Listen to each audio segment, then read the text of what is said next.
Hello everyone, welcome to Dance Chat. Today we have Julie with us. Say hi. Hi there. Can you do a bit of a quick self-intro? Yeah, my name's Julie Ludwick. I live in New York City. I met Jingshu through our scholarship program for somatic aerial dance. And I am a modern dancer, trained also in ballet. And I started doing aerial dance a number of decades back and have been teaching it for quite a while. I have a company that does aerial dance with modern dance. In the teaching, the classes are all improvisational based. And Jingshu has been joining me for almost a year now in doing that. Wow, okay. And so I usually structure this podcast interview around your dance journey. So I guess how did you first encounter dance, and how has your dance journey been unraveling throughout the years? Well, my family was born in Canada, and my folks moved us to Alaska when I was quite young, and it just so happened in this little tiny town on a small island that a woman was very well trained in ballet, and so I started taking ballet at age 6. Oh, wow. And it was unusual to be in a small town like that and have really strong training. Yeah. But we grew up and had a company, and we had guest artists come and set major productions on us, so we learned all of the major classical pas de deux from Nutcracker and Sleeping Beauty. And when I went off to college on the west coast of the States, I studied modern dance along with ballet and really became a modern dancer. And before I moved to New York, I was in a production, my first aerial production with low-flying trapeze with a mentor named Robert Davidson. And that really kind of put a bee in my bonnet. So I moved to New York, and I was dancing for other people and working freelance, but I really wanted to do more aerial work. So I just started going into the studio and creating pieces that were a combination of using the floor and using the trapeze. And a lot of this was based on what I had learned from Robert Davidson. And then I continued to study with him, to go back to the West Coast. And I did a short tour with him up in Boston, and then got a company going, just a small company in New York. And we've been creating pieces for a few decades now. When did Fly By Night first? We incorporated as a nonprofit in 1999. Wow, that's the year when I was born. I know, right? Wow, that's so altogether, how many years have you been dancing? 650? Yeah. Wow. Yeah. Wow. Yeah, I always have so much respect to people who's been, because a lot of people say they love dance, but they always stop after a while. So for those people to really both be willing to continue doing it and also be physically able to continue doing it at beyond a certain age point, I feel it takes a lot of just intelligence in your body and discipline and taking care and all that wisdom. Yeah, I was lucky enough to get some really good teachers who taught me about the proper mechanics for dancing. So I've been able to so far avoid a lot of injuries and continue to stay really active. It gets harder, of course, because the other thing about having a dance company and a nonprofit in the United States is that you spend many, many hours administratively trying to get grant money and trying to produce yourself and, getting contracts with the theater and hiring tech people and producing yourself and getting the press releases out and advertising. So there's a lot of time at the desk that you spend just to be able to do one show. And I think that becomes a challenge as you age, because then you're still trying to train, but you're still spending a lot of time at the desk. Yeah. Wow. And that's the biggest challenge at this point, I think. I think, because of how long and your journey is, I have so many questions. But let's first start with so have you always been a dance student and dance major? Kind of did you took it seriously when you first started training ballet, or has there been a turning point when you start to feel oh, I'm gonna do this for a living, or this is going to be my lifetime? Well, my sister and I both started ballet at the same time, and she has a memory of me being at the front at the bar in ballet class, really into it. You know, and she was kind of in the back, kind of like, well, I don't know if I'm so into this. And after a few years, she dropped out. But I didn't know that I was that into it. You know what I mean? Didn't know? I didn't have an outside eye until many years later when she told me that. But it really became a lifeline for me. Living in Alaska was a difficult place to live. It's very isolated. It's quite dark. There's a fair amount of just physical darkness. But it was a rainforest, so it rained a lot. And it was just a dark place to live, you know. And dancing helped me stay, keep my mood up, made myself feel kind of sane. And that really helped me. A lot of people, when they're teenagers, they feel overwhelmed anyway, or, they might be unsure of themselves, and dance gave me confidence and something to identify with. But I really felt like for many decades I had to dance, like I couldn't not dance. I think you're willingly, like, you feel like if you don't have access to dance, you will go into a mentally kind of darker like I would place. Deteriorate, right? Yeah. It wasn't a choice so much as just like something that I had to do. I think now, as I grow older, it feels like it could be a choice, but now you have all of this training and all of these years into it, and like, how would you go into something else? Yeah. That's a lot of people, I think, especially the later on stages of your career. It's just because, the amount of energy and time you put into one field, then I guess it just continues to like compound, and you just keep investing in that field. Yeah, exactly. And there's also a satisfaction in teaching. I really enjoy teaching. So passing on that information and passing on that passion and getting other people to discover their own sense of self within movement is really something I enjoy a lot.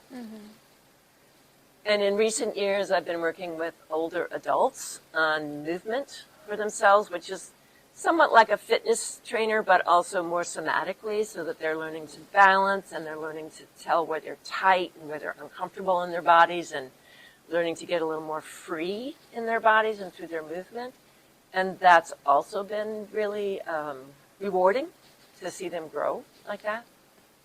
Wow. It's kind of coincidental, but I was like talking to GPT earlier today. Like I was talking to it about like my personality traits and things that have happened in my life, relationship-wise or non-relationship-wise, career-wise, and asking it to analyze for me, like, what am I supposed to do? Because for background information, I'm a software engineer, but I felt like in the years that I've been doing it, starting from college and being in the major, I've always felt like it's not unlocking my full potential. I feel like I'm gifted in other ways that I can't really put those gifts into the work that I was doing. I just always feel like there's a part missing, and I feel like I wasn't supposed to be like a coder for a lifetime.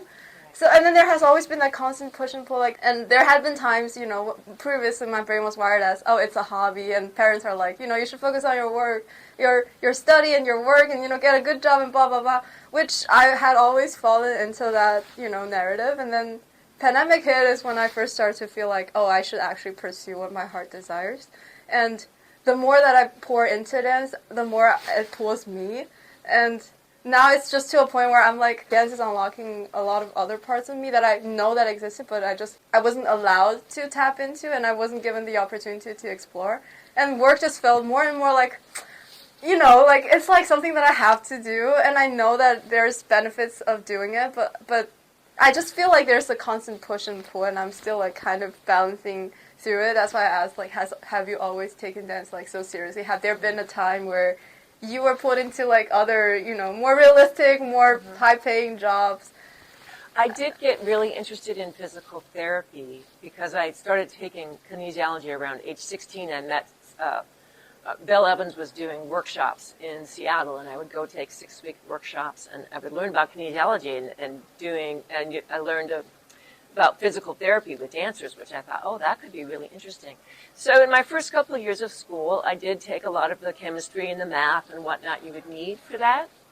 But then I took a year off of school, and I really felt like, I don't want to do that. I want to be a dancer.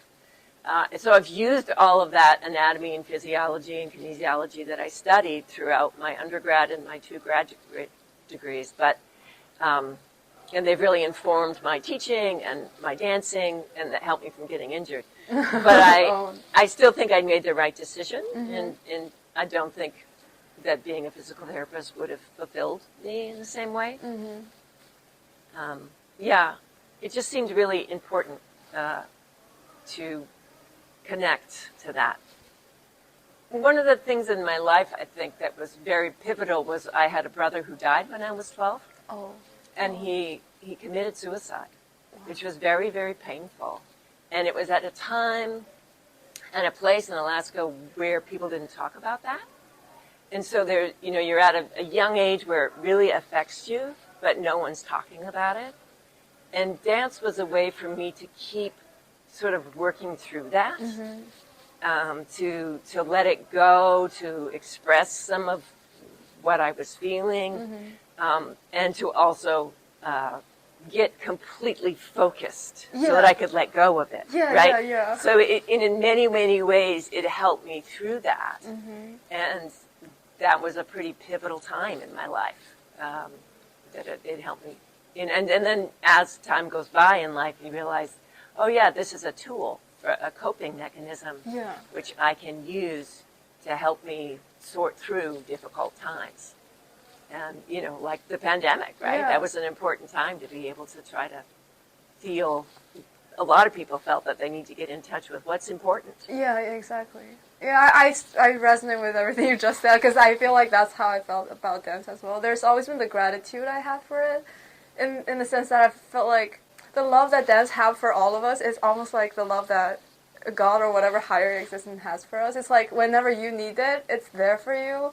And there have been times I feel like I'm kind of cheating on dance to like go into other, focusing on other parts, but every time when the life hits me really hard, I just always go back to it. And then after a couple of times, I'm like, you know what, I'm pretty sure that it will be something that will just stay in my life, and it's something that I want to continue to have access to in my life.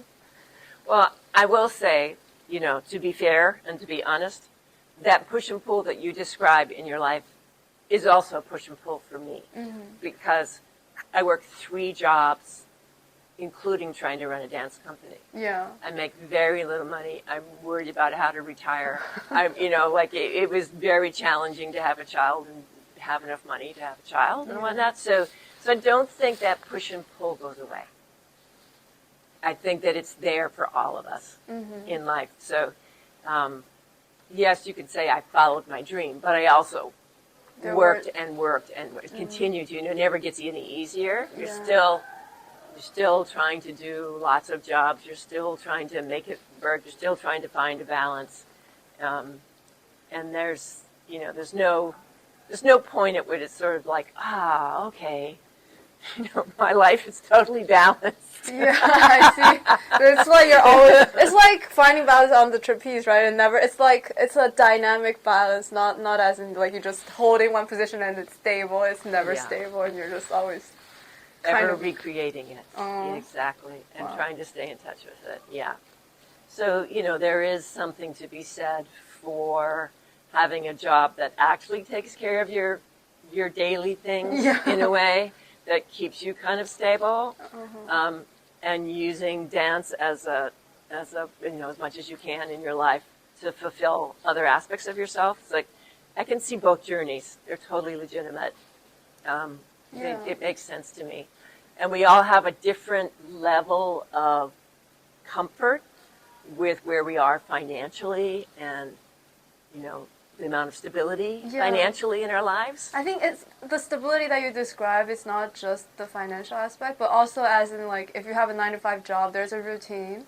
and you feel like your life is structured in some kind of way, you know, like you know exactly where you are gonna go be at on Monday morning, which is, you know, both good and bad, because life can feel like, to a lot of people, it's not exciting enough. To a lot of people, it's like, you know, especially my artist friend, who, like, a lot of them just naturally, they don't want to be in any kind of structure, and they feel like it's a restriction for them. But I feel like to a lot of us, it's like safety to some extent, you know, because, like, it's good that even if other parts of my life, it's all chaotic and I'm trying to figure things out and trying to make sense of it, but there is a part of my life, a large part of my life, that makes a lot of sense, that is very systematic and structured, and I always feel like that provides me, you know, the groundedness of my life as well. So yeah, I do see that, like, as of now, it is a intricate balance that I'm constantly trying to. Yeah. But I do see the benefit of having access to both kind of life. One is more like stable, the other is more like creative and explorative. Yeah. I think that all artists kind of, you know, I mean, some get lucky and they actually make a real good living, but most of us are just, you know, improvising throughout the decades. Yeah. Okay, now I'm doing a little of that. Now I'm doing a little of this. And the work that I do with seniors now and with adults, you know, the sort of somatic movement coaching I'm doing, that came out of just time that I was spending with someone who was starting to get dementia, and I was doing workouts with her. So I developed this program with her. And then I thought, oh, well, I could teach this to other people. You know, it accidentally came up out of my volunteering to spend time with this person. And so it wasn't something I planned. It just kind of was like, oh, I have this expertise. We could do this. Yeah. So, you know, you never know where it might take you, or what opportunities might create a new way of thinking about, you know, making that monthly nut, so to speak. Yeah, I agree. And I also, like, sorry I was, like, sidetracking, but the ChatGPT conversation that I had, like, somatic is a word that I first encountered today, and I'm hearing it from you as well, because, like, GPT also told me, oh, given your personality type and whatsoever, like, it's you're kind of gifted in that way as well. And I'm like, what is even this word? Let me search it up, and I'm hearing it from you. All right. Well, you've been doing it in the trapeze class because we're taking a somatic approach to that. So when we're using those image works, and when we're doing the, you know, gently moving each other's shoulders and doing those kind of, or legs or stuff to get rid of tension in the body, that's a somatic approach to dance. I see. So that you can learn to listen to the body, and you know, tension gets in the way of a full range of motion. So the training, some of the training that I've had and that I got certified in, was to approach movement as a way to stay in touch with what's tight and what's tense, and where do I need to let go, and how can I use an image to move me so that I'm not, I can let go of those tension patterns and learn to move in new ways. And it goes really well with the aerial work, because the aerial work takes so much strength that it's easy to get really tight doing it. So this somatic work combined with the aerial work is kind of like hand in glove fit. And that's a big part of, I think, the somatic approach to letting go is got a lot of Eastern philosophy behind it, and the idea of staying present and being really aware of your own self and your whole kinesthetic self means you can bring your whole self to the dance. You're not just sort of copying movement or trying to, you know, make the shape that a teacher's making, but you are dancing from within, and the movement's coming from and connected to all that you are. Wow. That's so poetic and beautiful. Thank you so much for sharing. Like, I didn't even know that I was learning. I came to your class and I was like, I'm just following your instructions, and I do feel like, yeah, I'm getting, like, connected with myself and having more body awareness. But I just don't know the word to put to it, and then GPT was telling me this, and today you're telling me this, and I'm like, oh, it's kind of like connecting dots almost. Yeah, interesting. Yeah. I know the somatic world, I've gone to a lot of somatic conferences and presented and taught at them, and it's very large, so there's a lot of different approaches. And, some of them are very cerebral and intellectual, and some of them are more intuitive. So the kind that I teach is more intuitive, but it does require you to focus on an image very clearly. So that isn't, it all depends what kind of person you are, whether one works or the other kind works. Some people are really good at the intellectual approach to their bodies. I felt like I needed a more, the kind of dance that I'm teaching, part of the reason why it embraces Eastern philosophy is that in a sort of Buddhist way, you're letting go of your ego. So the image moves you, and you're not trying to think of the movement. And what I found by doing that was that I was moving in new and interesting ways. So it was opening up my movement vocabulary by dancing with these images. But it also meant that I had to get out of my own way and stop analyzing myself and stop overseeing myself so much, right? And that allowed me to change physically. Whereas when I was trying to do the intellectual approaches to somatics, I found like I was constantly judging myself. Did I do it right? Did I do it right? And when I'm using an image, I don't think about whether I do it right. I just follow the image, and it leads me to a different way of moving. Wow. So, again, there's no right or wrong or one way of taking somatics or learning about somatics, but there are definitely different approaches. What's your major for your undergrad and grad degrees? Just out of curiosity, like dance. I have a dance major in undergraduate, and then I went to Teachers College at Columbia University to learn to teach, and got a master's, an MA in teaching. And then I found that colleges didn't accept an MA; they wanted you to have an MFA, Master's in Fine Arts. So then I went and got another master's later, so that I could continue to teach at colleges. So, yeah, I thought that getting a teaching degree would make sense because I would be a better teacher, and teaching is often the way that you supplement your income as an artist. But that wasn't what the world wanted. They wanted you to have a terminal degree. So I have So as a Master of Fine Arts, also like in dance, like it's a dance master degree. Yeah. How do you feel about, I guess, the school system of dance? Because I guess I came from I met dance like kind of halfway, and I wasn't part of the school education, and I'm just like going to studios, and then I don't know, I don't even know how it's like things are just unraveling themselves and happening naturally for me. Right. Not as in I'm pursuing like a degree and it's like a set curriculum. Like, how do you feel about getting dance degree in the school educational system versus like, I guess, dance that happened after the education, and like for yourself? I think there's no right or wrong to the journey. I think there's lots of different ways to study, and I think particularly if you're talking about street dance, right? The history of street dance and art forms like it is that you learn that on the street and at home and with your cousins and your friends and at a barbecue, right? Yeah. That doesn't mean you're not learning. It doesn't mean it's not serious learning. So some people learn, from their grandmother, right? But so by the time they're 12, they have all of this history of dance in their bodies because they've learned all of these vernacular dances, right?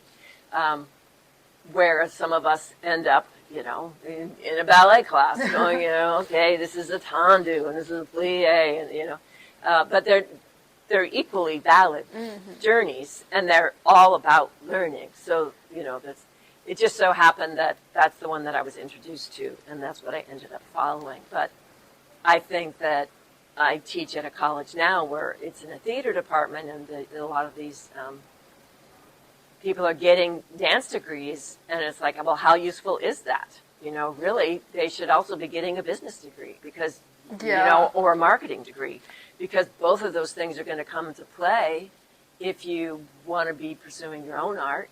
And, you have to know what a spreadsheet looks like. You have to know how to, create a budget on a spreadsheet. You have to know, what's the best marketing plan? How do you write a press release? how do you create a social media campaign? All of that kind of stuff is just as important if you want to keep doing it as the training that you're getting. So, I don't, in terms of how I feel about some of these people getting just dance degrees, I'm like, did you take some other classes too? Like, did you take a personal financial management class? Yeah, right. Like, be more grounded because real life's going to hit you.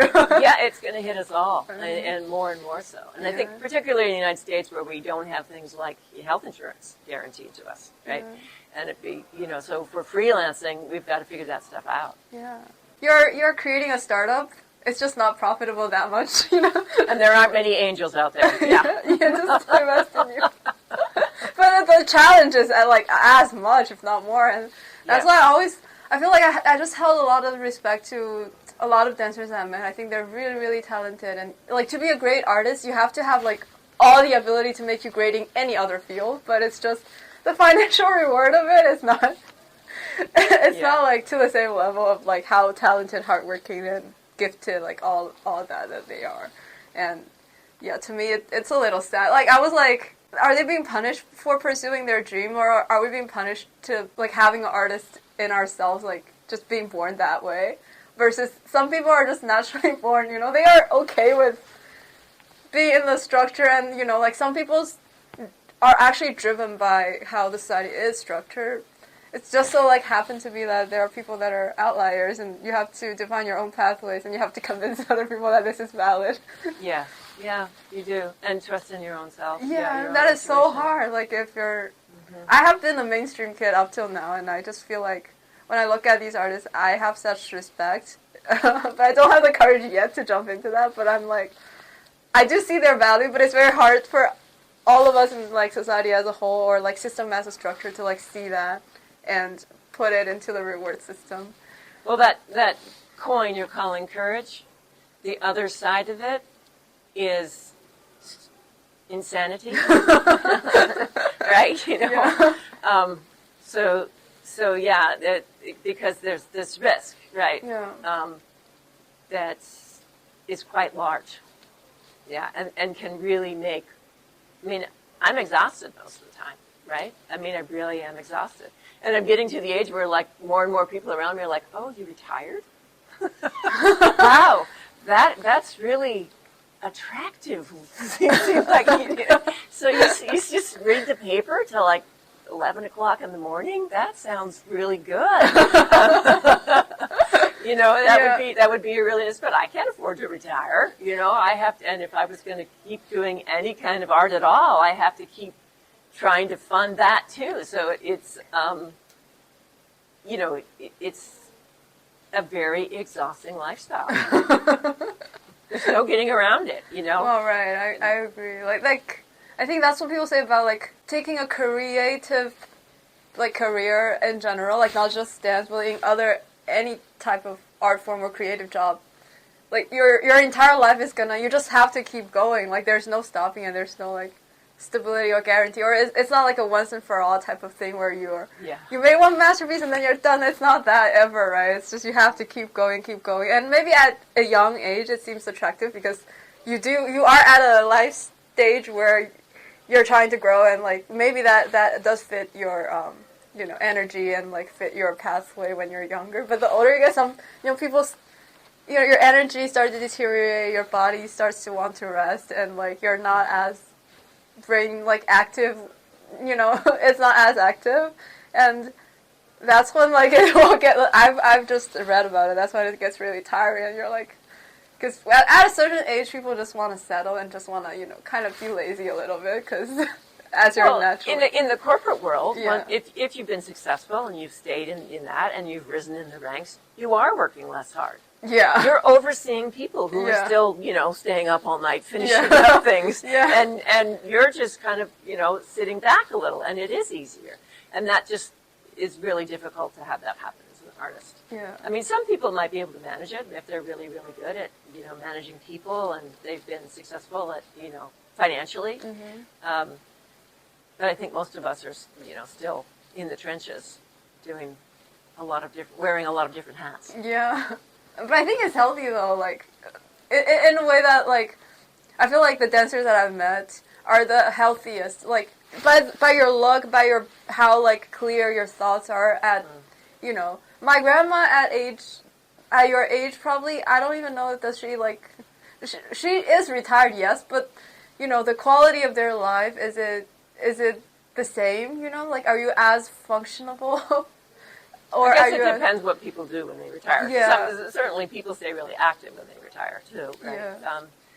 I'm just saying, I feel like the dancers that I've seen, that I feel like they aged elegantly in from my eyes, you know, like in the sense that they're still physically fit, they're mentally, like you have the clarity and you are like very wise, and not everyone will be able to get to that level when they age. Well, I hope that's there. I don't know. I think from inside, you know, the experience is, oh God, I got to figure it out again. But it's exhausting, but I think it's healthy in some way. As in, like, it's, you know, if you go to the gym consistently, you're tearing up muscles to help it, like, build back stronger. If you constantly face, I hope it's not, like, if it's overwhelming, definitely, you know, it's not good for your mental health. But if it's a healthy amount of pressure and stress, I think it's you know, it's going to keep you active, like. Certainly the physicality of it, you know, staying physically active is a huge health benefit. Mm-hmm. You know, there's no denying that, and it helps your brain. Yeah, you know, to stay. Yeah, just stay away from like Alzheimer's. Like my grandma now has Alzheimer, I think, because if people stop like, you know, doing intellectual work and stop like getting to their minds and just be lazy, you it's like your body just deteriorates if you stop using it. It's the same way with a muscle, right? You have to keep using it for it to be strong. Yeah. So I think on that note, there's benefits to it. There you go. So work till you're 80, and yes. Wow, that sounds so. But you know, it's common. Artists don't retire. Like, they try to stay active in whatever way they can. But it's also like a blessing that it's because not everyone is able to push like to 80 if you're really doing something that you don't like. You know, I think artists choose art because they have the passion. That's almost always the case, because if it doesn't make financial sense, then why do people still choose it? You definitely, it kind of rewards you in other ways, right? Like, I guess, speaking on that, do you feel like, why do you keep choosing dance? Like, what are the benefits of dance, aside from all these challenges that you were facing, that keeps you? Well, again, I think, you know, pieces arise in you. I mean, I remember when my father died, I was coming back home on the plane. He died in Washington State, so I'm traveling across the country, and an entire dance just came to me while I was sitting on the plane. Wow. And I came home and I spoke to Janet, that you know from class, and I said, okay, I have this piece on, you know, a triple trapeze, and it's all about falling. And we just went in, and I kind of, it made itself fairly quickly, because I had seen it in my mind's eye. And I knew what it was going to be. And then I made a whole piece kind of about that journey of seeing the family deal with the death of a patriarch, a whole evening-length piece. And that piece kind of just came, oh, I'm going to do this section, you know, it all just kind of fit in like a jigsaw puzzle. So sometimes in your life, these pieces just rise up and they have to be done. I think that's part of why I, you know, was continuing to do it. And the last piece that I did was also similarly, my sister had died, and she had asked us to keep sending her joy. She died during the pandemic, so we couldn't see her. And we kept sending her things that made us joyful. And then when she passed, I didn't know, I kept finding things that made me joyful, but I didn't know where to send them. And so we made a piece. With dancers, we came into the studio and, you know, well, what made you joyful this week? And then we created an evening-length piece based on that. So, you know, sometimes life just kind of gives you these things that make you feel like, oh, I have to do a piece about this.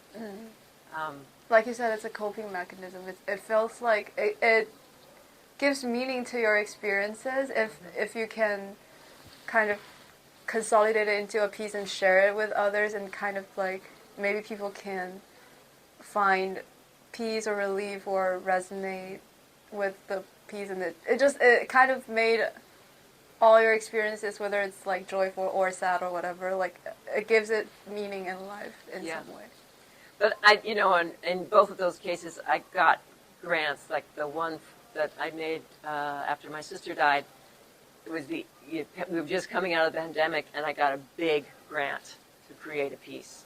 And I don't think I could have made that work without that grant, because it afforded us a rehearsal space. Mm-hmm. And I could pay the dancers, for each hour that we rehearsed. And so has to keep that going is part of what becomes harder as you age, I think, because it takes so many hours to get that kind of grant. And it's kind of luck of the draw whether you get a grant, because there's so many people who are really qualified, all competing for the same pile of money, right? And one year you get it, and the next year you don't. So it's a combination of, these ideas rise up inside you, and, oh, by the way, that grant that you applied for last year did come through.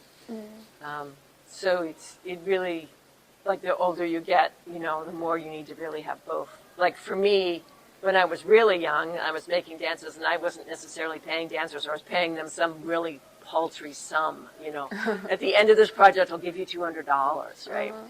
And at this point, I'm like, no, we need to pay by the hour. It's just it's not right to be rehearsing without paying dancers by the hour.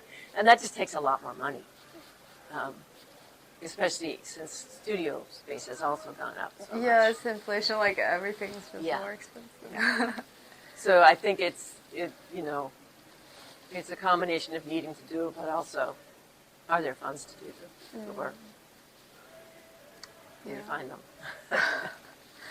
I always felt like if you really love this art form, and seeing that everybody who loves it and commit are struggling, it's very difficult, I think.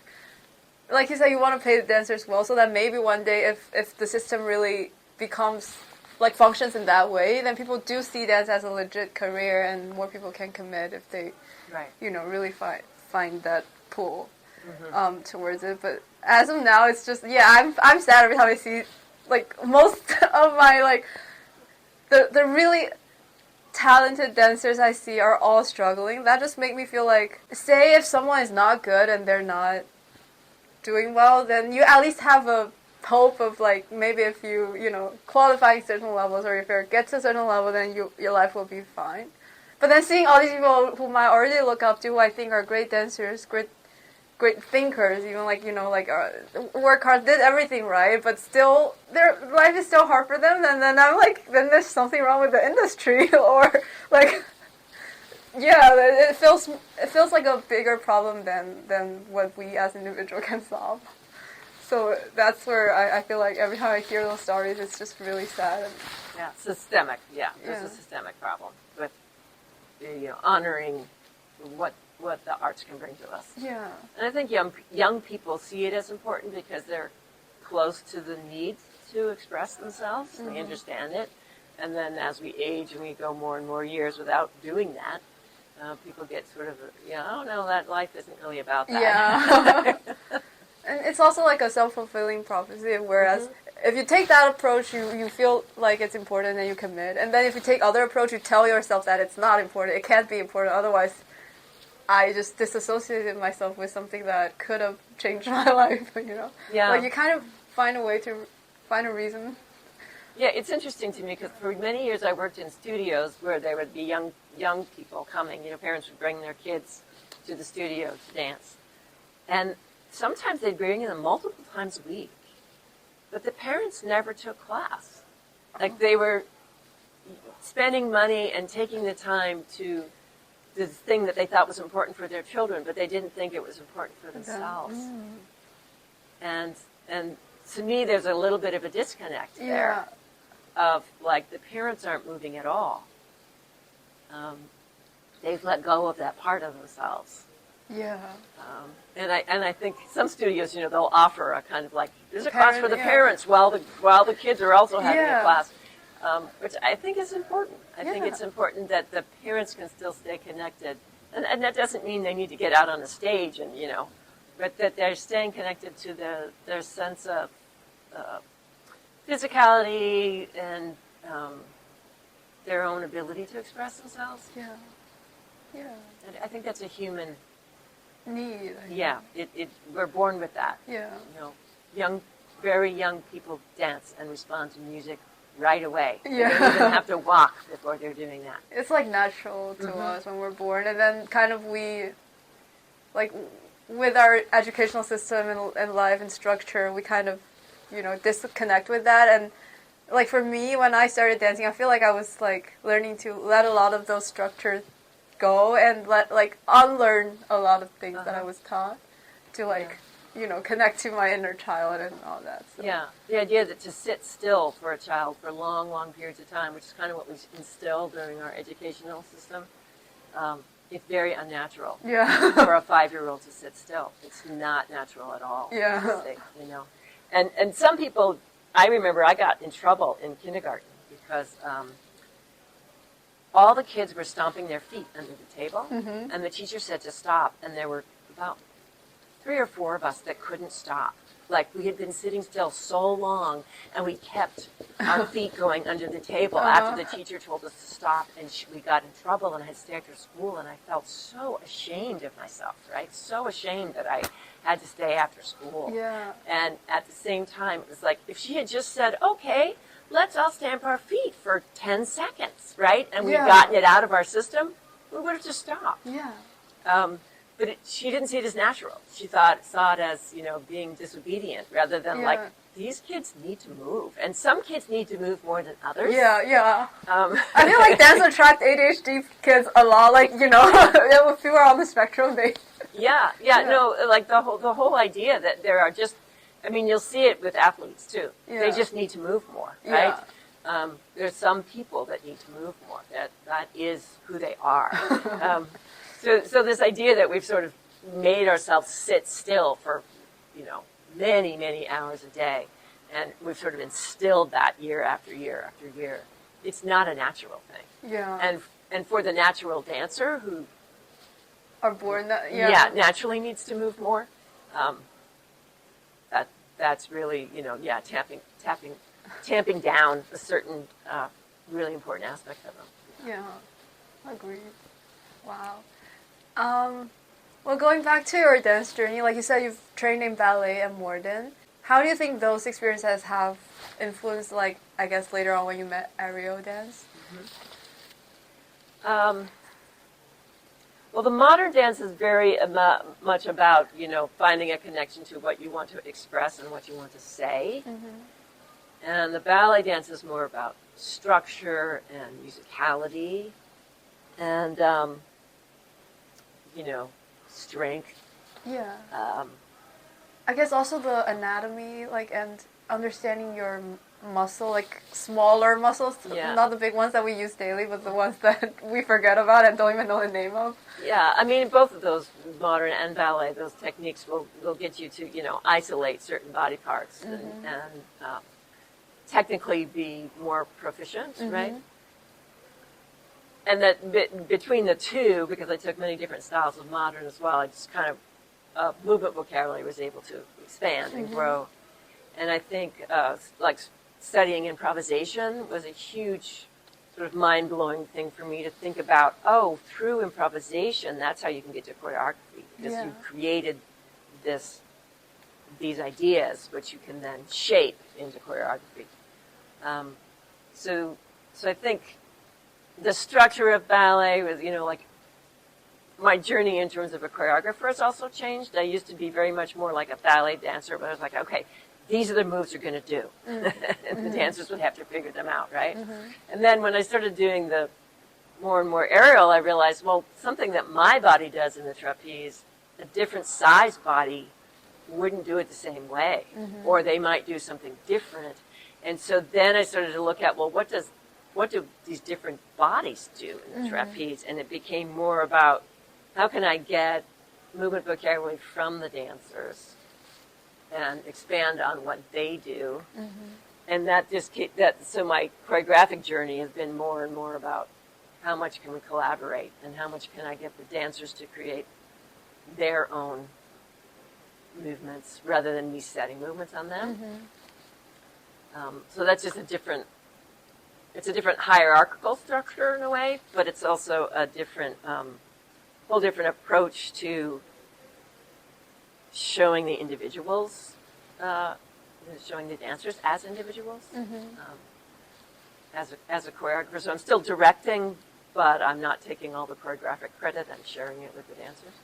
I think I've tried ballet a little bit as a kid. You know, our parents always push us to all kinds of, you know, like extracurricular class and see what you're interested in.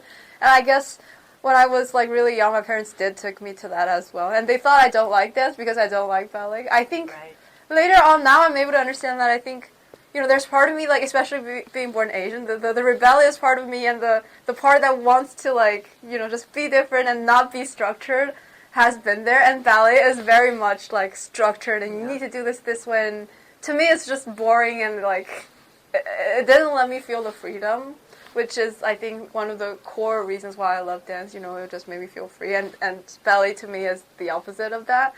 So I think through that experience my parents had to make the conclusion that okay, dance is not for you, like you don't love dance. Yeah. And that has just been like, you know, years past, and I've made a new encounter with dance through like street styles and where it's like less structured and just, you know, do whatever, and that kind of approach just gets to me more.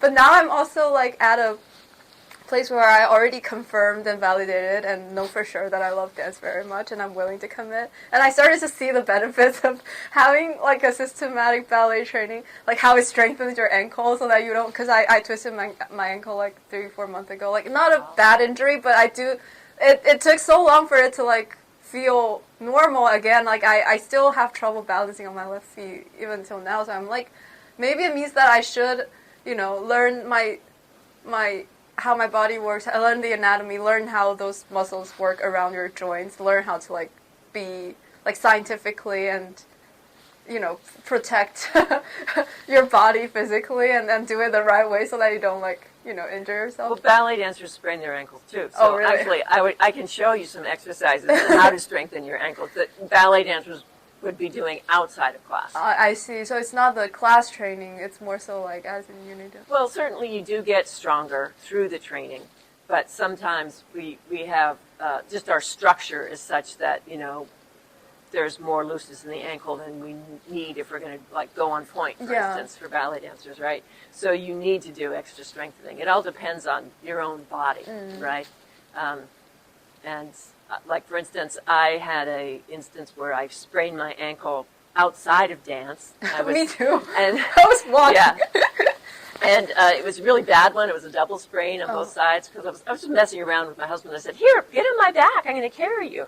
And he, you know, 180 pounds on you, and you twist your ankle. So that was just stupid, you know. But it wasn't that I had weak ankles. I just was in the snow with him on my back.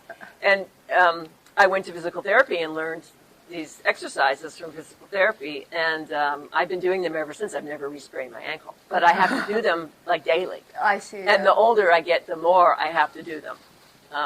So I can show those to you, but that's part of, you know, so some people have, you know, just naturally really flexible spines, but they're not very strong. Yeah. And so there's always this balance between strength and flexibility as a dancer that you have to find. And we all have our different areas where somehow either we don't have enough range of motion, we don't have enough flexibility, right? Or we don't have enough strength, and we're super flexible. So really flexible dancers get injured a lot because they don't have stable joints. So, you know, throughout time, there's certain things that you just kind of have to learn that here's some exercises that I'm going to have to do. And but in order to do this style of dance in particular. Yeah. And ankle's kind of what you need for all styles of dance. Yeah, I think this is ankle and knees are just like almost all dancers have experienced some sort of injuries around those areas. But, you know, whether you go take a ballet class or whether you're doing a certain number of calisthenic type things on your own at home, it's all about keeping, you got to have the strength. Definitely.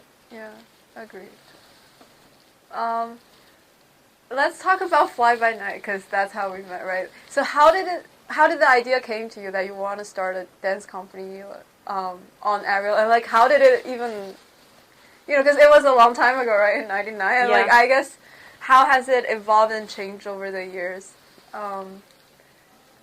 Well, I think that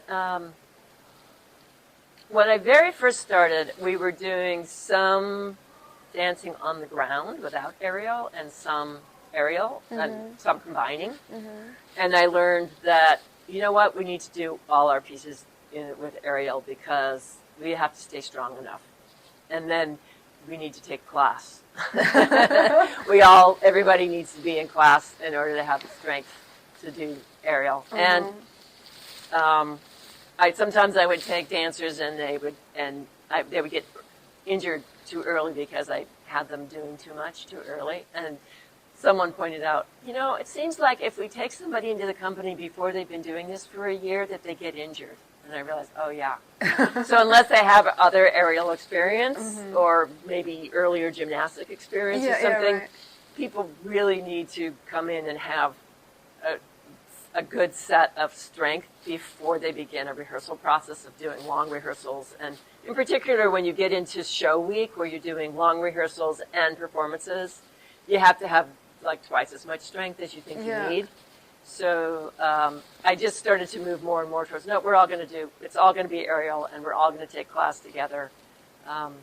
And then when we would run out of money, we had like one summer where we just met at the playground at 6 a.m. a couple times a week, and we all got our strength by going on the equipment on the playground. Oh, wow. And kept our strength up like over the summer until some more money came in. So there's just been, things become, we got a residency that'll pay us, to be able to get this show together, and then we got this opportunity, or we got this grant. I mean, once I had a child, I didn't want to be trying to tour or anything. Yeah. So I was basically just kind of trying to do things around New York City, and not be gone a lot. So it's been a combination of figuring out how to reach out to the community, grow the community through our scholarship programs and have people come into class, and having dancers who could train and be ready for a show when you got money. But since the pandemic, I've really felt like I've kind of pulled back. If we don't have money, we're not doing it. And, so we had about a year where we had 2 different residencies and this show and that grant. And so we were really busy through the year. And then you have a year, it's like, well, none of that's happening now. So I don't want to work unless we have the cash to pay people. So I feel like it's kind of pulling back, but a lot of artists are pulling back right now because of what kind of the cuts that are happening, right? The federal level funding is cutting, and then more people are competing for the local funding. And that's definitely a challenge, Everybody's spending more of their paycheck now, so they have less to give to charities or to nonprofits, which is why we're running that auction, right? So because you're Speaking of, you can talk about it. Yeah, so we have a very small online auction, and if people are in New York, there's a number of New York opportunities, but there's also some online opportunities and some gifts that you could order if you're out of town. And you can see that by going to the website for 32auctions.com/holiday/auction. FBN. No worries. I'll also put the information in the show notes so that people can have access to it. Yeah. That's one way that we can get support and try to continue the classes. Because even with the classes, you have to come up with things like liability insurance to rent space. And every time we do a show, we have to have workers' compensation insurance, which we pay for too. So there's like a monthly amount that we have to just keep going that grants don't cover. Grants might cover you to create a piece or do a show, but they don't cover the day-to-day kind of expenses that are not so quote-unquote sexy. So doing things like the online auction help us to cover some of those expenses. Yeah, I think it's like if you try to do things the right way, it's just gonna be hard. Like I think most companies don't give dancers the insurance or don't pay the proper insurance for whatever they're doing, which I think is a huge problem because dancers live off of their capability to move, and that Yeah. this is, it's like if it's an asset, this is their asset, and they should like have insurance on it. Yeah, Their I physical agree. structure. Well, especially since we're doing aerial and it's more risky, Yeah. if we don't have some kind of coverage to make sure that if anything happens, they're okay, that's not good. I guess, but speaking on that, like aerial, how do you feel like your work is different from like say the circus? Because I feel like when I first hear about aerial dance, aside from the pole dance, which I think is associated to strip clubs or like the sexy whatever dancing, all the other impressions I had about aerial dance is the circus people where they're like just jump high, like throwing people around, and then so I had always thought aerial is circus. Right. Yeah, well, I think that this mentor of mine, Robert Davidson, he had gone to the Bay Area where there's a lot of aerial people, and someone named that he worked with there, she had really pioneered this idea of doing this low-flying aerial. And he came back to Seattle, and he made this big piece that I was in called Meister Eckhart, which was about a medieval mystic. Mm-hmm. And I really like that approach to it because you're using the low-flying trapeze as a kind of dance partner. Mm-hmm. And so, like, I grew up in ballet where, the male dancer lifts you up. This was a perfect feminist tool because you're lifting yourself up, right? And the men are free, too, to lift themselves up. So it becomes something where you can go up in the air and stay up in the air. You can be upside down and stay upside down. You can float. You can fly. You can climb. It appealed to the tomboy in me that grew up climbing trees. Yeah. Right? And there are certain people who are attracted to aerial, and they're just naturally are attracted, and they're kind of, we call ourselves addicts, right? You start doing it, you're like, oh, I just have to keep doing this. Mm-hmm. So I felt like there was a freedom in that. You can use the whole vertical space when you're choreographing. You're not stuck with just the floor. Yeah. And you can also go into kind of timelessness when you're floating and flying. That you can let go of rhythms and time being kept. So it becomes very dreamlike. Yeah. And at the same time, you feel really good as a dancer, like you're getting really strong. And that journey into continuing with what can you express with this apparatus was really what, as a modern dancer, you're looking at expression. So I'm looking at this apparatus not as something where I can do a trick and sort of stop and go, ta-da, but as something that can help me express and exaggerate what I might do on the floor alone. So, for instance, a ballet dancer, if you're really, really good, you can do 4 or maybe 8 turns, right? But when you're spinning in the trapeze, a single point trapeze, you can just keep going and going and going and going, so it becomes exaggerated. Yeah. And if you go up in the air, you can stay up in the air and stay and stay and stay in the air. So there's certain things that you can express more fully with the apparatus, and it becomes a way to set a mood or tell a story or a journey. Or just have a dance partner that's different than dancing with just another person. And I think that's really what interests me is how many different ways can you express. And some people, when they get into aerial, they try lots of different apparatus. I haven't done a lot of different apparatus. I've just done a few. But I've stayed with the trapeze a lot because I feel like if I keep using this one tool, I'll find another way to express it, and another way, and another way. Whereas I felt like if I kept switching apparatus, I might not explore it as deeply. Yeah. So that's, just been a sort of a journey of what will happen next, or what if I do this, and what if I look at what someone else is doing, and we combine these things, and you can gradually you gain a movement vocabulary that can be used over again, the same way ballet vocabulary is used over again to express different things in different pieces. But the basic idea is just to keep trying to find something new to say with it, something a little bit different. Wow, I guess, speaking on that, like, how do you come up with the idea to, like, incorporate street style into the trapeze? Because I know that that's a project you worked with Asha last year, right? Like, how did that thought come to you, and how did it happen? I think it's been there for a long time, but it didn't make sense for me to try to make it happen. And then I started working with a Kim, and he brought in a street dancer. So we did 2 different projects with a street dancer. The first year we did it with a ballet bar and using the bar as an apparatus to push yourself up and to explore being around the ballet bar. And then we did another piece with Asha last year with the trapeze. Asha had enough strength to be able to go in the air right away because he works out so much. Yeah.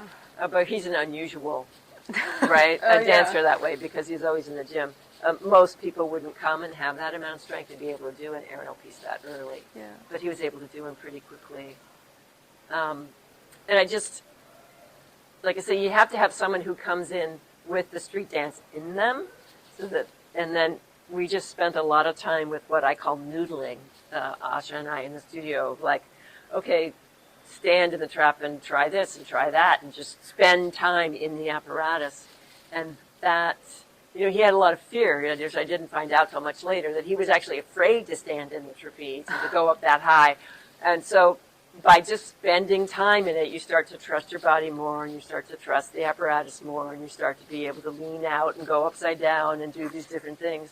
So the process of making that piece with a street dancer was about allowing him to bring as much of himself to the trapeze as possible, but also stretch himself into these new dimensions, literally, and let him, what happens if you try this? What happens if you try that? Well, what if you combine this and that? And he's such a natural improviser because he's a real street dancer, right? He didn't grow up doing hip-hop in studios. He grew up doing street dancing, which is all about improvisation. So it makes sense to him also to improvise with what he already knows with the aerial.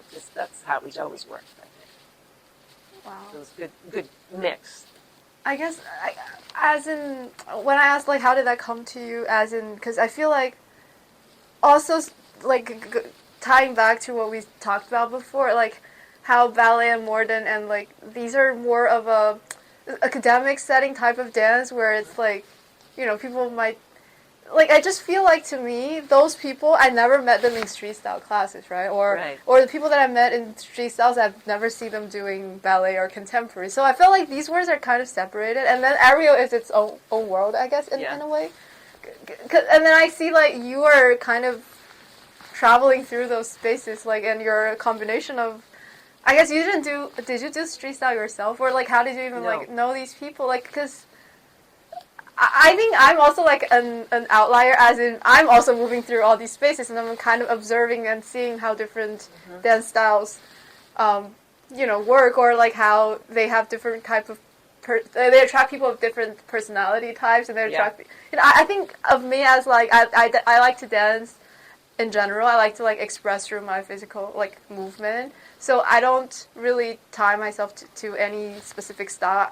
Also because I'm not, like, a professional dancer, I don't have to, do a certain type of style. I'm just exploring dancing myself as, like, hand in hand. But I do see that most people, like, these words are just segregated. Like, they don't.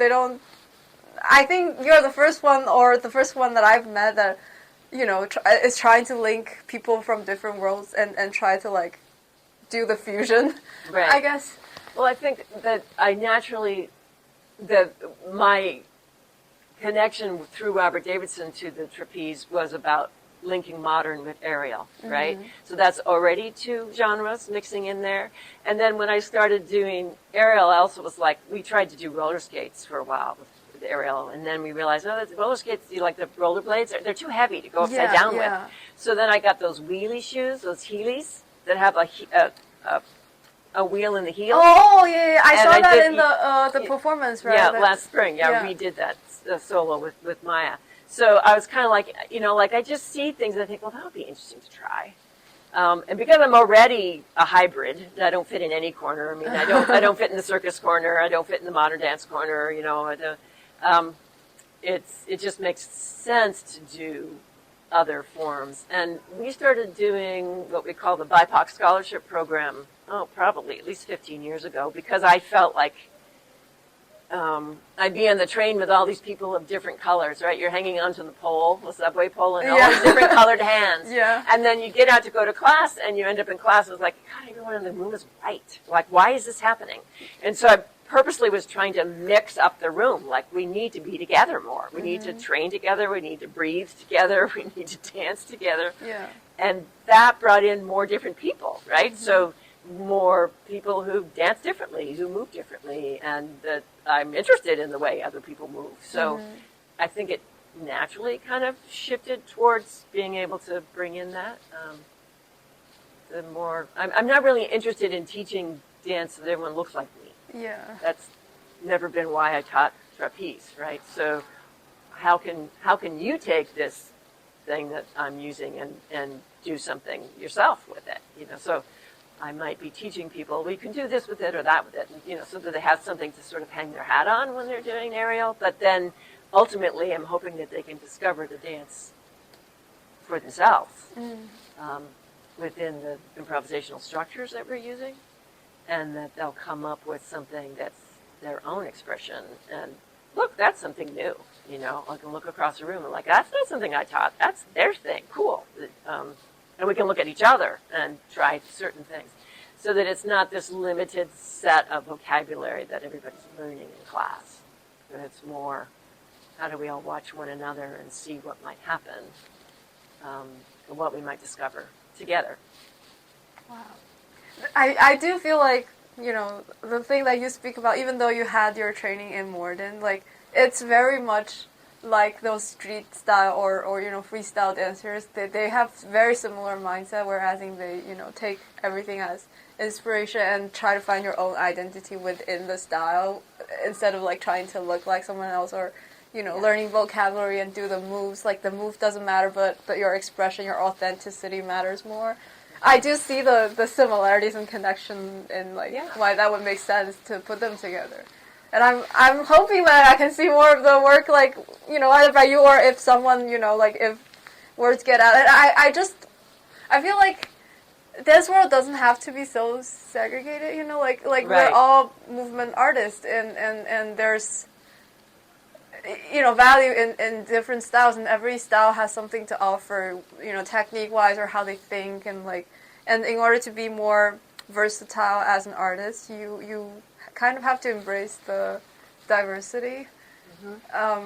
Yeah, so I think at least for myself, I benefited from jumping around, even though, like, I don't know, I'm not like I think I'm taking dance very seriously, but I'm not like a dancer, so, but I do feel like it has benefited me so much, because I've been only doing serious training for 2 years and a half, and I think I've made like so much progress in the past 2 years and a half, like, because I was jumping around different dance units and trying to, like, you know, move in different spaces and with different intentions, and like being around different types of people, hearing about their stories, and even all the podcasts that I was doing, I feel like some people don't realize how important it is for dancers to, like, rewiring your brain, like, rewires your movement, right? Like, it's like information in your head that's setting a different intention, or even just like, you know, sometimes things in life happen and it just changes who you are, it changes how you think of things, and changes your personality, and then your dance changes, like.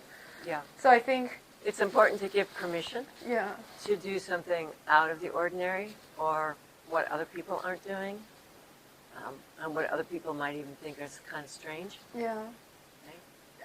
And it takes, like you said, courage, and on the other side of the coin, insanity to Yes. believe in yourself to do that, which, like, you know, I think I'm not giving myself the freedom and benefiting from, this is not my job, you know, so that I don't have to fit myself into anything. Like, it's a tool that I use to explore myself in the world, whereas, like, I don't know, I think for you it might be even more challenging. Like you said, you don't fit into the circus world, you don't fit into, like, the modern world, but, like, you're kind of creating your own career path in that way, and it's hard to justify to the world why it makes sense. Well, most people don't even understand what is it you do. Yeah, yes. Right, like, how do you put a job title to, like, movement director or what is it, right? Like, right. Yes. Yeah. But I think all true artists follow their intuition. Mm-hmm. Right. Yes, you need some training, but really the intuition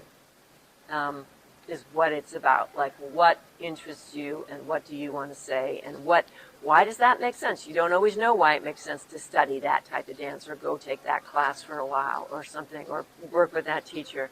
But somehow, in the end, it starts to make more sense. It starts to come together and you start to connect the dots for mm-hmm. yourself. So I think it is important that we give ourselves that permission to trust our intuition in, what makes sense. I mean, sometimes you walk in a class and be like, this is not the right place for me. Yeah, I've had that feeling when I was in China. Like, I tried to take a choreo class in Shanghai while I was there, and it felt so off. To me, I was like, because most of the kids, like, I went into the studio. It's a really famous studio, and, like, they say a really, high-profile teacher come here to teach.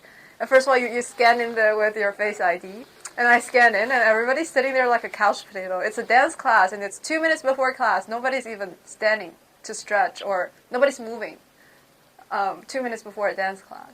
And nobody's even looking up or talking to each other. There's no communication, which I think that's why we dance. Like, and then I'm the only one, like, I felt like I'm doing something wrong by just standing there and stretch. But also I don't care about them, so it's my class, my peers. I just did whatever I want to do.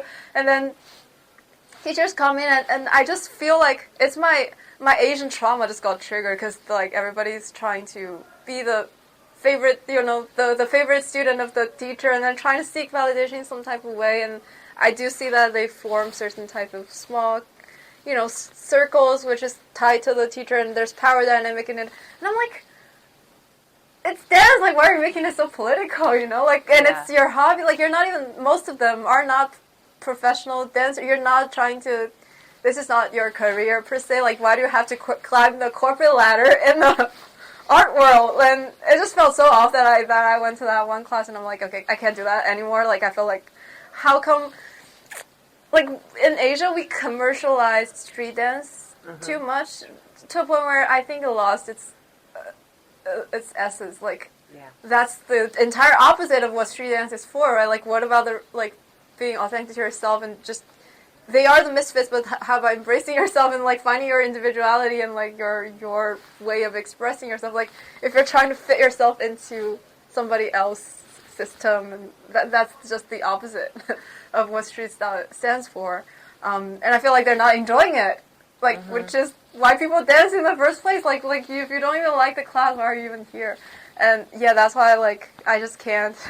I felt so off in that space, and I can't go there anymore. Right. And I started to, like, take contemporary class, and I felt like, because I think in China it's not as, like, street style gets way more students than contemporary. I think contemporary, to be able to, you have to have a certain level of flexibility, and it's a higher entry bar, I think, so that it kept people who is really committed and willing to, put in the time and energy that dance requires you. So that in that space, I feel like I'm seeing more genuine artists and movers that, are talking about expressions and, like... Yeah. I mean, most people don't realize this, but there are distinct worlds within hip-hop. And there's the street dance version and there's the studio version. I mean, that happens here in the States, too. And it's a distinctly different art form if you're doing it street style versus... everybody's going to do the same exact combination here. I think it kind of grows separately as time goes by. Because if you go to those hip hop OGs, and back in the days when they, like, kind of performed for Michael Jackson, I think how hip hop got into the commercial or stage was, like, they were first just dancing in the club to the music, and then those people came and they think, wow, that's, like, they're crazy artists, and then they want to collaborate with them, like, they want to put them on stage as, like, backup dancers for the singer, and then they will, because if you're performing on stage, then that has to have some kind of structure, and, like, also for the singer to, like, learn the moves, you have to consolidate the moves as, like, something they can teach them, and that's where choreography first comes to place, and then, so at first, when it first got started, I think the choreo world and the hip-hop, like, the freestyle world is combined. and the club world. It's all like kind of mixed together, as in just they're people who love music and want to move to the music. And then later on, I don't know how it happened, but like it kind of just got segued, like more codified. Yeah, and where people like just pursue. This is like one type of career path. If you want to be a choreographer, you take a lot of choreography classes and try to like get into the teacher's dance company, sort of, and then try to get like more, trying to audition for a backstage dancer for a singer, and that's kind of one career track. Versus if you want to do freestyle, you have to like go into those battles and make a name for yourself and blah blah blah, and then start to teach, and that's another career path. I guess for ballet and modern dancers, it's more like joining a dance theater company and like kind of. So I feel like these career pathways are more, kind of grows in itself, and like it consolidates itself, as in like there had been people who did that, and then people try to follow and sees it as like a valid pathway that you can, it seems like a career path per se, but like whereas when it first got started, it happens like way more naturally, as in just opportunities come your way and you just take it. Yeah, well, I think that again, people are trying to figure out how am I going to make a living at this. Yeah. So if they see a path, they'll take it. I've never been very good at that. I'm like, well, that math doesn't make any sense for me. So, but most people, you are more successful when you take the path that is already there, that's set out for you, and you go from this step to that step to that step, and you can get more support. Hopefully. Support, as in like also there will be agencies to represent you, and they know exactly like the marketing and financial part that you say then as an individual artist that you need to know. If you have an agency, you kind of like delegate that to them. Like they promote you, they send you opportunities and stuff.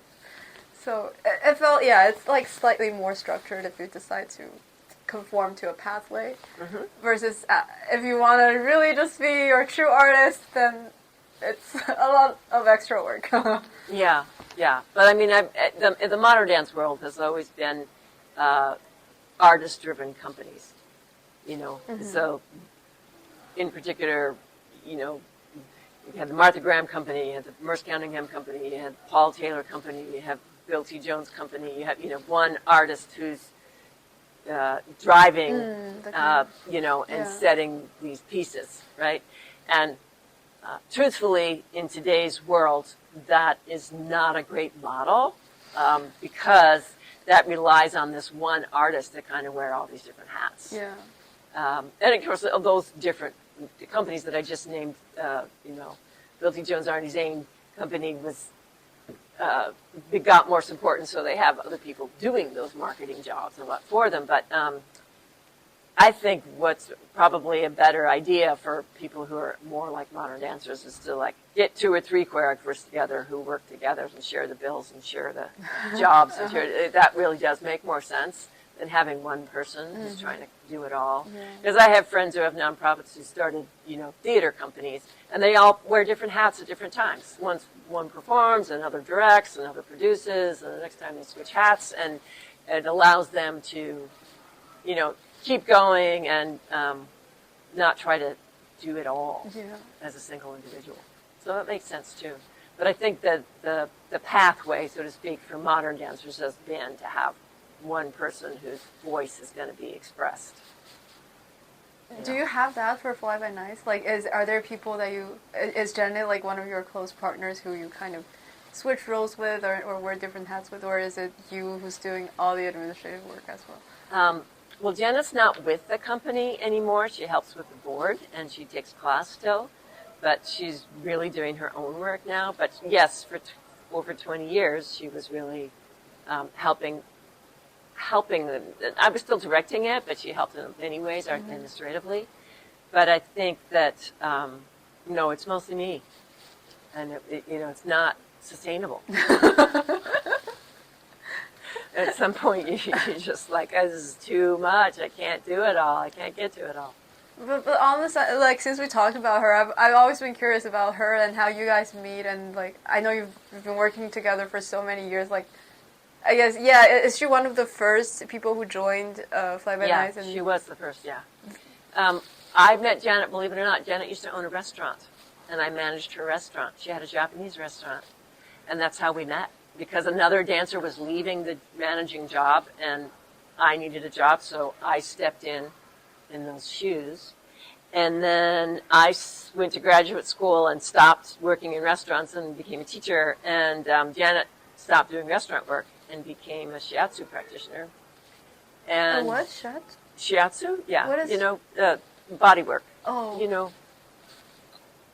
know what is shiatsu massage? Oh, I see. So, okay, okay. So I had asked Janet to be in one of the first times I produced myself as a modern dancer, but that was before I was doing aerial.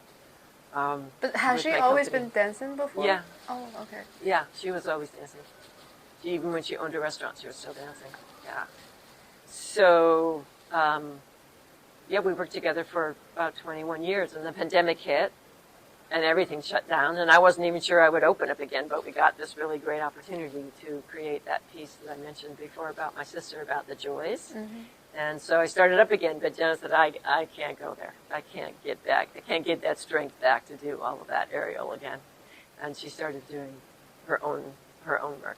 Like as in also in aerial or in dance or in... In dance, in her own movement, yes. I see. But she's strong. What do you mean? Like, I think she's still the strongest aerial dancer that I've seen in class. Exactly. She just does everything. It's so seamless. Like, it's in her body, I guess, because of 20 years. She's taken class for so long, and she's able to use the somatic technique to make it easier, right? Wow. And what about, like... What are the other people that were with you when you first opened the company, and what were they up to? Like, what are they doing? What kind of things they're doing now? Are they still with? We've used a number of different casts depending on the project. Like, I might do a big project with 8 or 9 dancers, mm-hmm. and then but I only did that for a couple of seasons or something. Different people move on. Some people leave town, right? And they might keep doing aerial, but they're doing it somewhere else. Some people have children, get married. Other people have gone on to do other types of dance, So they've gone in a lot of different directions. But I've been working with the 2 dancers that, since we came back from the pandemic, I decided if I'm going to rebuild the company, reopen up everything and get going again. It's like, trying to get a train going. I said, I'm just going to bring in 2 dancers because I can't, that's all I can really think about paying, and that's all I can think about sort of managing because, the more people you have, the more sort of people you have to check in on and make, sure everybody's getting along and all that kind of stuff. Yeah. So we worked, the 3 of us worked together for from 2021 through this year, 2025. And now I have to make the decision of okay, if we're going to, how are we going to move forward and how can we get money to do another project? And if so, what would it be? And, just looking for funding to do that. Yeah, it has been it's a challenging time, I think, now. Yeah, for I think everybody's kind of looking at, and the immigration system is also making it extra challenging. Yeah. I mean, I myself have a green card, so, I've reapplied for my green card. Wait, I thought you were Alaska, isn't it? Alaska's part of the United States, but I did not become a United States citizen because my parents didn't. So we moved from Canada to the States. And for a long time, you couldn't be a dual citizen. Oh. And then they allowed you to become a dual citizen. So I could ostensibly apply to become a dual citizen and be one of both countries. But at this point, it's not a good time to try to become a citizen. All politics aside, it's just, there's a lot going there. So some part of me is like, well, I guess my green card will be renewed, but, we're all kind of wondering, right? Yeah. There's some question about all of that.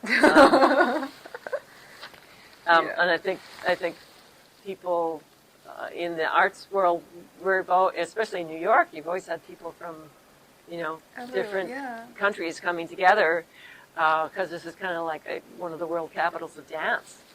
And one of the dancers, JJ, that's been working with me since 2021, she's from Italy. So, you know, it's also how much is that visa going to continue renewed?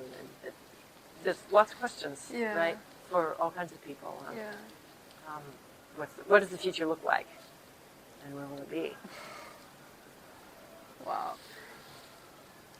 Yeah, I think because you've been in the dance world long enough, like, do you think it's a cycle where at some point it might get better, or like, I guess how has dance evolved in the 50 years that you've been in? Well, there was a lot of support through the 70s. They had something called the Certina grants that Certina grants would pay people to create dances, and you know, lots of modern dance companies were making all kinds of pieces because they were getting money for that. And then those really dried up, and I think, you know, New York got more and more expensive. So kind of like as long as I've been in New York, it's been a struggle just to keep paying the rent, right? But we've seen inflation in recent years just continue to really creep up. So I think that's hurting a lot of, you know, just paying for space is going up and up. And as an aerial dance company, it's really expensive because you need higher ceiling and more space and all of that. But I think, is it going to cycle back? I don't know. You'd think the pendulum would swing the other way, but we're on a big pendulum right now. And it just seems to keep going in one direction. So it's hard to know. It's hard to know right now. Well, I guess, like, one of the last questions, I always ask, you know, if you could speak to your younger self, or when you just first started in dance, like, knowing everything that you've known now, like, what would some advice be? Like, what could you have done better, or what were some advice you would give to a beginner or someone who's just started dancing? Well, I think because I wanted to teach and wanted to become a good teacher, I went and got that MA degree at Teachers College, which is like, you know, supposed to be the best teachers college in the country. But I should have just gone and got an MFA. But also, you know, I was really resistant to being in a big company. It felt to me like you're sort of working for a corporation. And it's a really good idea to be in a big company because you can learn a lot in a big company. You're sort of seen as more legitimate if you dance in a big company. So certainly if people are seriously wanting to be a dancer, try to dance for others as much as you can, and if you can, get in a company and have that sort of legitimacy in your background.